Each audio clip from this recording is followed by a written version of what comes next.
Bien, donc, M. Radid, bonjour. Bonjour. Bonjour. Donc, nous sommes réunis aujourd'hui pour écouter la présentation de vos travaux de doctorat. La thèse s'intitule Contribution à l'étude multiphysique de la machine synchro-hélicante pour application automobile. Donc, avant de vous laisser la parole, j'aimerais présenter les membres du jury.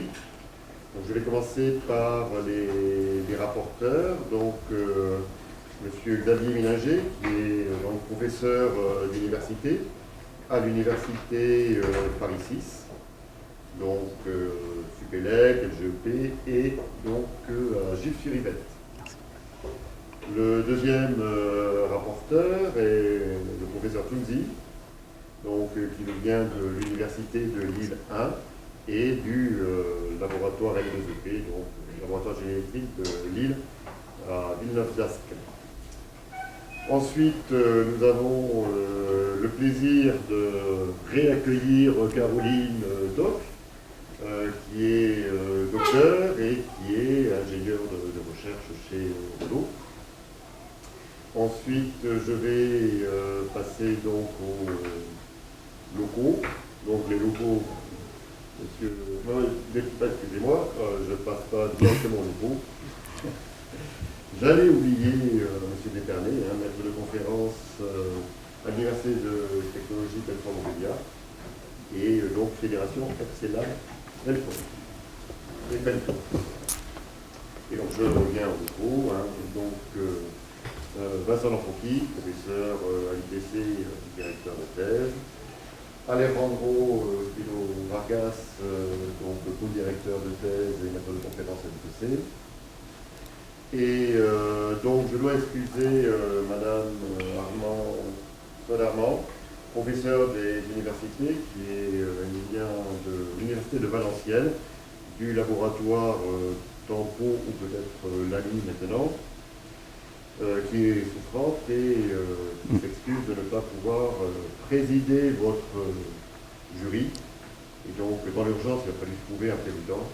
Donc, je me présente, Guy Friedrich, et je présiderai votre jury. Voilà, donc vous avez une cinquantaine de minutes pour nous présenter votre rapport. Merci, Monsieur le Président et chers membres de jury. Donc aujourd'hui, je vous présente mes travaux de recherche donc, qui s'intitulent, comme l'avait présenté le Président, Contribution à l'étude multiphysique de la machine synchro-hélicante pour application automobile, qui est effectuée au sein du laboratoire électromécanique de Compiègne et financée par le ministère de l'Éducation malaisienne. Donc, le plan de présentation est divisé en 5 parties. Je vais commencer par une introduction et contexte de la machine et de l'application. En deuxième partie, on va rentrer dans l'étude performance électromécanique de la machine et ensuite sur les études comportement thermique et à la fin, les études sur comportement vibroacoustique avant de terminer avec des conclusions et perspectives. Donc, introduction et contexte.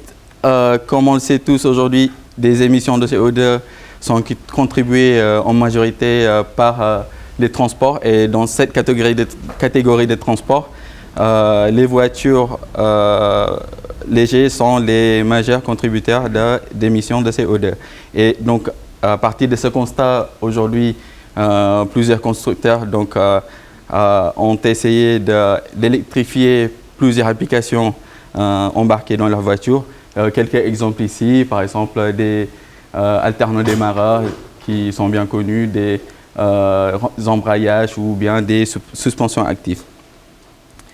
Contraintes liées donc à cet équipement automobile, je l'ai classé en 3 catégories, 2 contraintes et en haut plutôt des critères qui sont des performances, qui incluent dedans par exemple l'espace de fonctionnement, le rendement, facteur de puissance, l'échauffement de la machine, qualité de couple, ainsi que son comportement vibroacoustique vis-à-vis des nuisances sonores.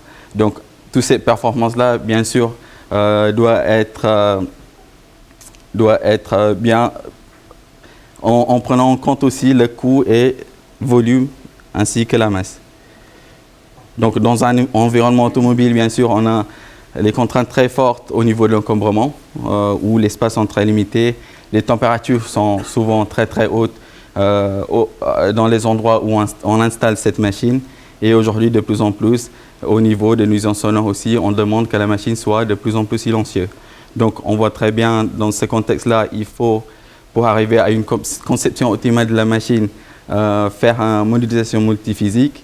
Donc dans cette étude, dans le cadre de cette thèse, les objectifs sont en premier temps de développer des modèles qui vont pouvoir ensuite être utilisés dans les conceptions des prochaines machines. Deuxièmement, évaluer la machine, évaluation multiphysique de la machine prototype qu'on a aujourd'hui au sein du laboratoire. Et par la suite de ces évaluations, proposer des pistes d'amélioration. Et à la fin, bien sûr, avec cet outil, on va pouvoir aussi comparer des différents critères entre différentes topologies de machines synchro-élutantes. Donc maintenant, bien sûr, après avoir développé ces modèles-là, il va devoir être confronté à des validations expérimentales pour que ce soit valide, donc pouvoir être utilisé pour d'autres types de machines.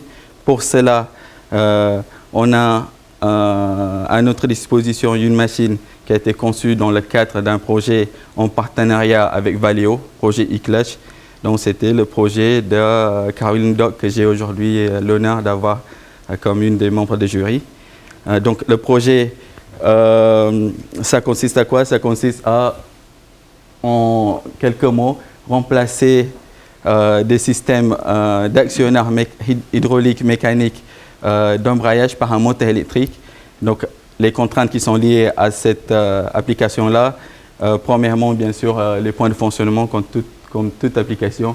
Ici, présenté dans ce schéma, des évolutions des couples de résistance à vaincre par le moteur qui doit être conçu en fonction des déplacements de la machine.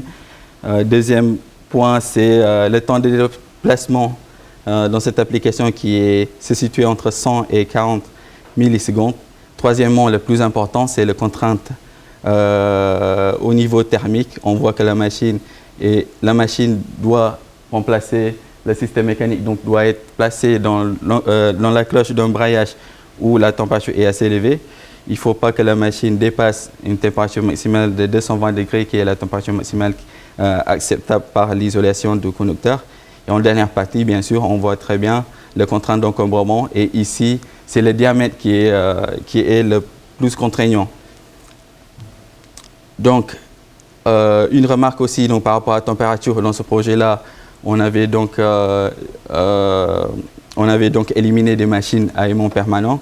Et suite aux contraintes d'encombrement, on a aussi choisi une type de topologie de machine synchro-élutantes correspondante.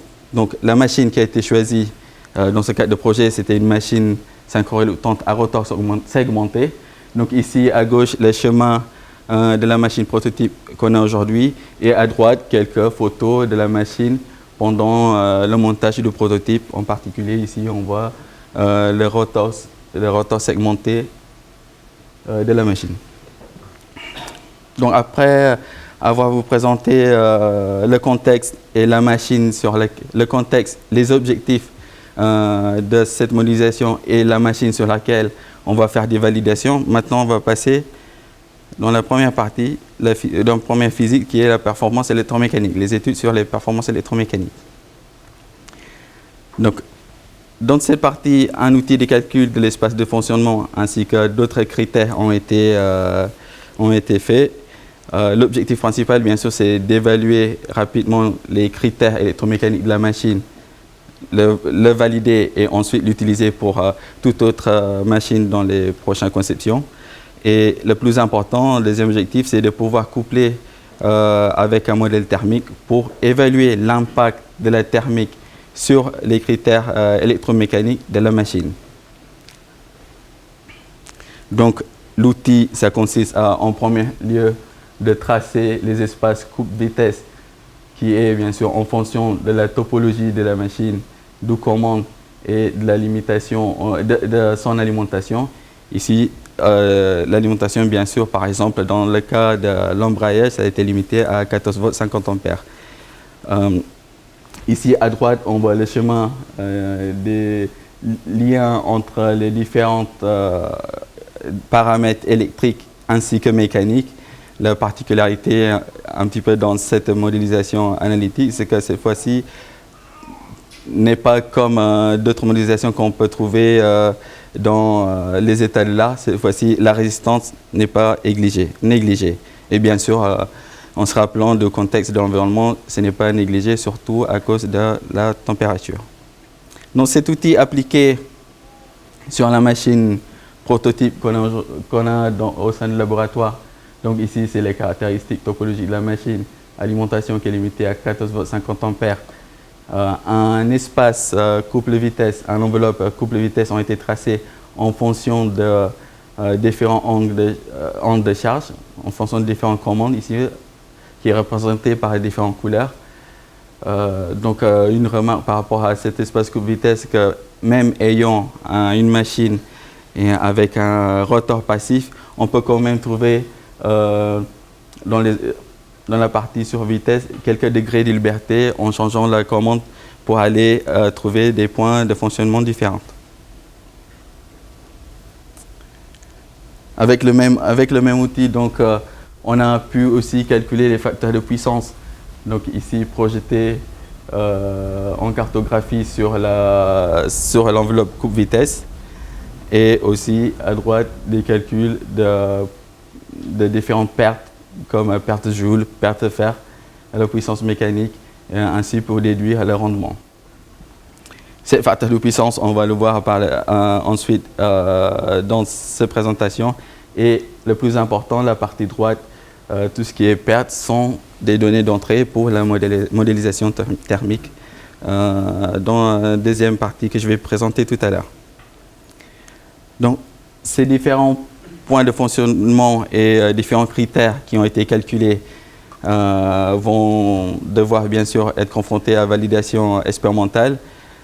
Cette validation a été faite sur un banc d'essai que je présente ici dans cette slide. Donc, la machine synchro-éluctante est sur la partie gauche. Donc, dans le zoom ici, on voit la machine synchro-éluctante sur la droite qui est connectée avec sa charge, qui est assurée par un frein à hystérésis. Donc, les données d'entrée et sortie de la machine est contrôlée par un système micro-autobox et l'électronique de puissance assurée par RapidPro. Et tout ça est observable en temps réel par un logiciel Control Desk sur le PC, sur le banc d'essai. Donc, après la validation sur différents points de l'espace de fonctionnement, on a pu donc utiliser cet outil pour faire des comparaisons des différentes topologies de machines. Pour cette comparaison, donc, on a choisi de le comparer avec des autres topologies de machines, qui est la machine à barrière de flou et la machine à rotor massif.